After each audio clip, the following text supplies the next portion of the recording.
Welcome back everyone to Galactic Civilizations 3, where I'm playing through as the Chiotho. I'm using the game as an exercise to flesh out what the Chiotho civilization in my book series would be like, trying to make the decisions they would in a galaxy filled with alien races that would have been around at the same time as them. So let's get to it, shall we? When we left off the last video, they had just run into the Sigarans, the most dangerous of all alien races. The Chiotho, of course, don't know that at this time, so I'm playing it like they ran into any other alien race. Borders have been established between their neighbors, and all but one planet within the Chiotho borders have been colonized. Just in time to meet the Sigaran threat, the Chiotho have built their first capital ship, which has been made with enough weapons and armament to take on a fleet. They're also building other ships to go along with it so as to protect their borders, and developing more weapons to put on those ships.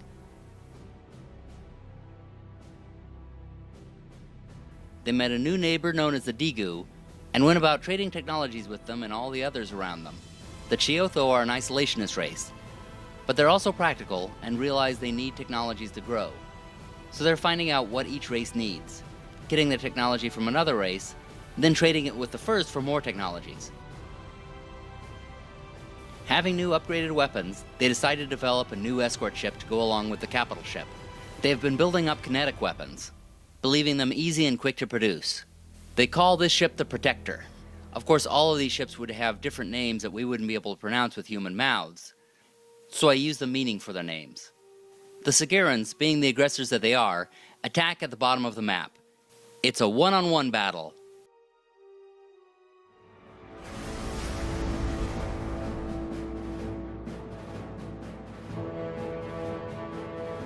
But they have developed their ships to be pure war machines, and they win. The Chiotho will not let this stand, and they send a Protector to take them on. Chiotho Command waits at the edge of their seats to see what happens.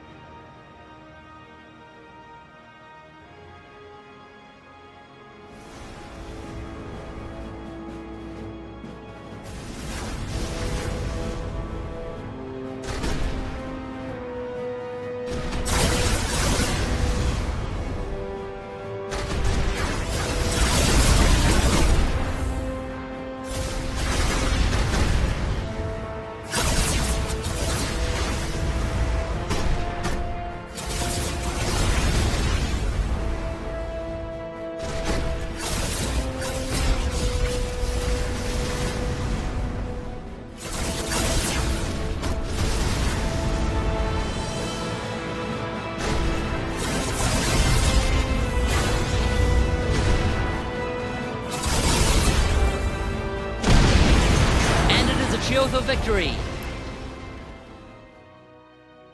And to celebrate the victory, they name the ship Victory.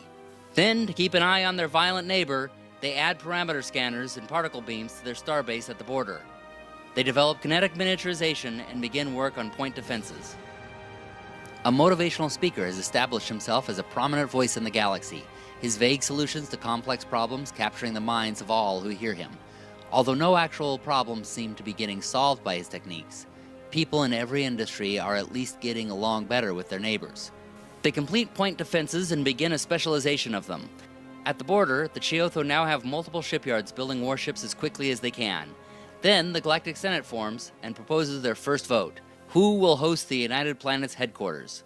Being isolationist, the Chiotho want it to be anywhere but in their territory, so they choose the first one on the list that is not them.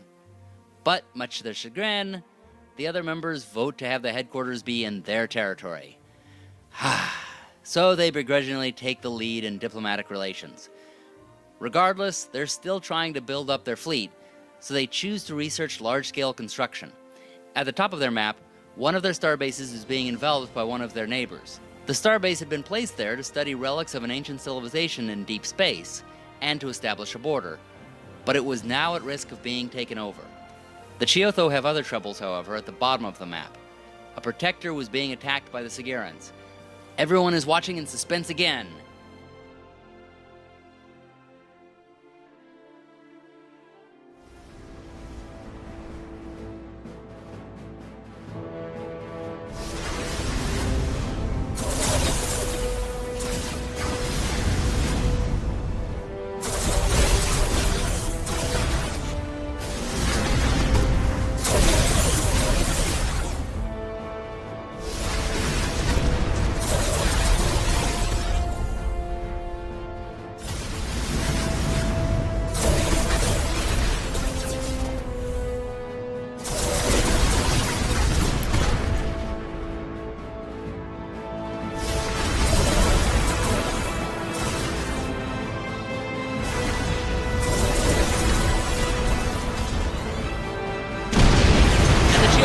again victorious.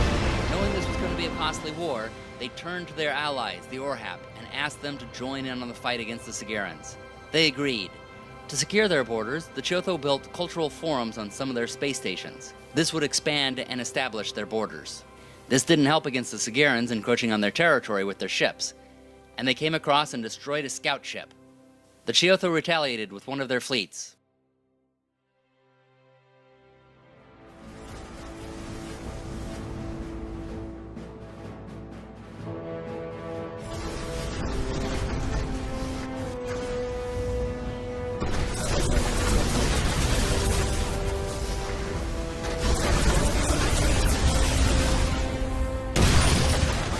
And blasted the Sigaran out of the sky. Despite having won a victory, the Chiotho could see the Sigarans were building up against them, and they had evolved their war technologies beyond all others, so they would eventually break through. As a result, the Chiotho needed to make peace. So they offered a peace treaty along with a number of technologies that were not war-oriented. The Sigarans agreed, and the war between them ended. The Chiotho could go back to expanding and securing their borders, which was their main concern at the moment. They also went back to trading technologies with their neighbors, giving them war technologies to defend themselves against the Sigarans, and taking whatever they didn't have. And then, despite the Chiotho wanting to be isolationists, they suddenly get a tourism boon.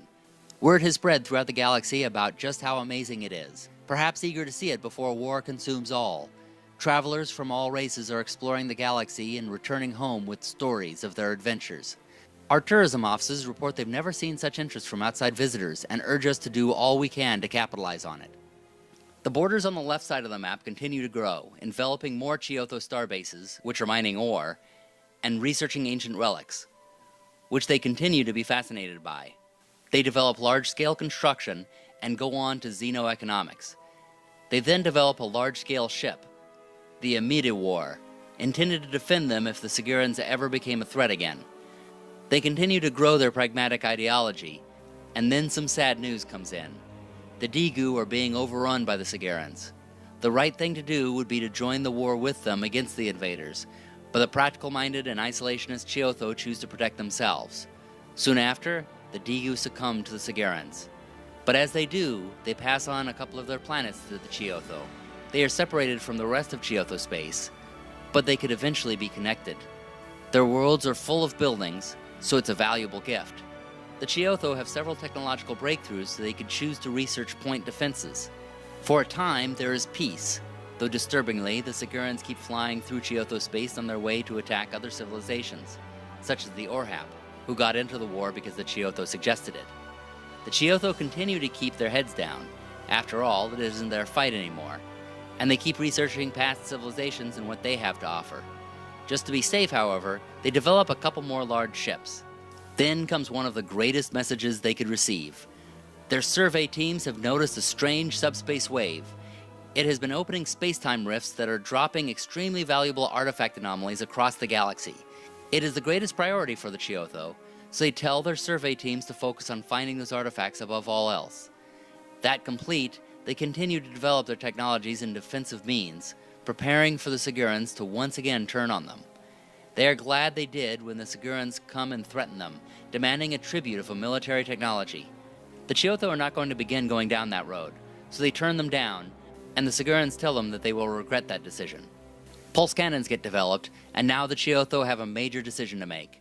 The Sigarans are threatening them, so the obvious decision is to research more weaponry. However, the Chiotho in the book series came upon this exact same decision. They determined that they will never be able to surpass the Sigarans in military technology in a direct race. However, they did believe they might be able to learn something from the ancient civilizations that came before them that would give them the edge.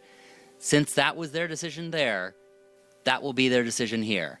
And they will focus their research, and they will keep going out to search for the ancient treasures.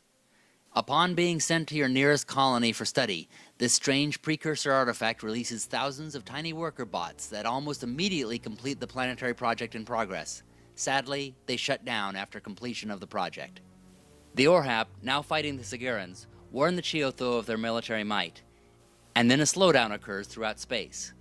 This slowdown gives the Chiotho some time to develop their technologies, so they finish their focused research and continue to integrated research. All the while, they continue to build their fleet along the 3 shipyards at Katrina Devane. To help with that, they research hull strengthening. The UTB then votes to have any planets within an empire's border automatically belong to them so no one else can colonize them. This doesn't stop the Orhap from wanting to move their own borders beyond where the Chiotho have their starbases, and they demand that they be removed. The Chiotho refuse, which leaves 2 of their starbases stranded behind Orhap lines. So the Chiotho increase the base's scanner range so they can watch the growing conflict between the Orhap and the Sigarans. Once their hulls are adequate, they move back to studying the precursors, their true interest, and they use what they have developed to make a new support ship called the Pulse, because of its type of weapon.